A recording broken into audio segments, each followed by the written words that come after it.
Hey, hey, hey.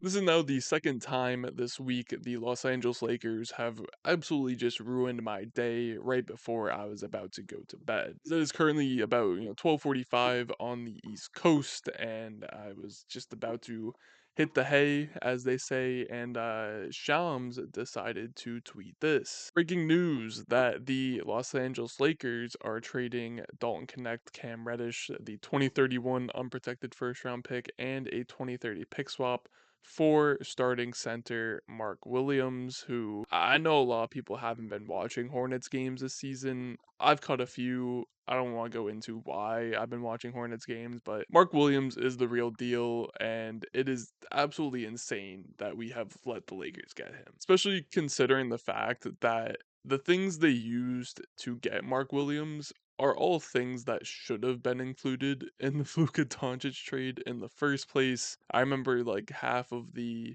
reactions to that trade were, oh, how did they not include the 2031 unprotected first?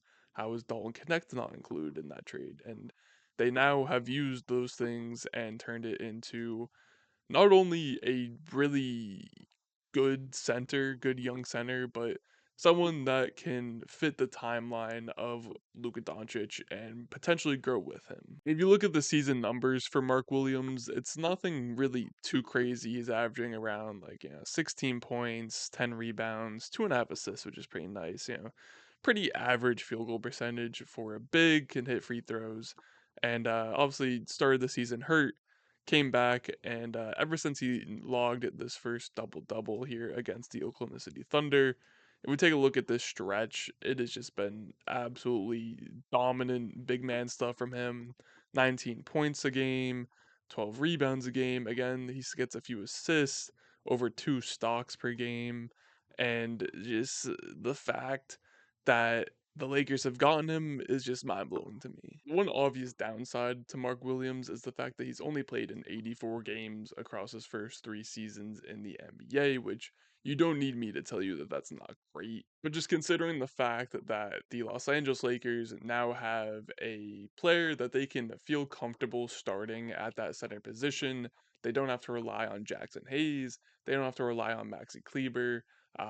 Christian Wood again if he ever does come back and is healthy again. And me and I think a lot of other people assumed that there would be a center trade at some point before tomorrow's trade deadline. But again, I think me and a lot of other people thought that the Lakers would just use 1 or 2 second round picks on a just replacement level guy. Like I know Jericho Sims just got dealt today. Maybe Kelly Olynyk also got dealt in a trade today. I know Jonas Valanciunas, Robert Williams were a lot of other names that were coming up for the Lakers in these rumors. Out of nowhere, they go out and they spend the draft capital, they trade the assets, and they go get themselves, again, someone that is young with a whole lot of upside that can grow and learn from Luka Doncic, LeBron James, and has already proven on a really bad Charlotte Hornets team that when healthy, he has a super high ceiling that obviously a lot of Lakers fans are now hoping he can tap into. And obviously, prior to this trade happening, I think a lot of people were on the fence on whether this Lakers team would actually be able to contend either this year or next year. And, because there is some uncertainty still with Luka Doncic of, will he remain? Will he resign? How much longer does LeBron have to play, at least at a high level? And the other big part of this trade is that Mark Williams is right now good enough to be a good starting center in the NBA. And even just taking a look at what this Lakers depth chart look like moving forward, it's a really strong starting lineup with Luka, Austin Reeves, Dorian Finney-Smith, obviously LeBron, and then Mark Williams. And even though the bench isn't anything crazy, you still have solid role players like Gabe Vincent's looked really good in recent weeks. Rui Hachimura has been a starter level talent in the NBA. Jared Vanderbilt has looked absolutely awesome since coming back from his year-long injury. And obviously still have like Jackson Hayes and Shake Milton, who aren't the worst players in the NBA, although I'm not gonna lie, they don't really get me excited. Then you have guys like Kleber and Christian Koloko for some extra depth pieces, and how could I even forget the most important of them all? We got Mr. Bronny too. Can't forget about him. Anyways, the overall point I'm trying to get at is that offensively, just having Luca and LeBron on this team is going to be really dangerous, and I would expect them to be at least like a top 10 offense in the NBA, especially the fact that you now can surround them with Austin Reeves as like a secondary, tertiary ball handler who can also spot up and shoot. Dorian Finney-Smith is a very capable spot up shooter. Mark Williams obviously is going to bring a whole different threat to this offense as a lob threat. He loves attacking the offensive glass too. Really underrated finisher around the rim, which is something I think people will learn as they watch him play more. And even when looking at this from a defensive perspective, because I think a lot of people were mostly worried about that when looking at this roster. I think Mark Williams, maybe not right away, but being able to learn from guys like LeBron and JJ Redick obviously knows his stuff on the defensive side of the ball. I think they'll be able to scheme up some nice things.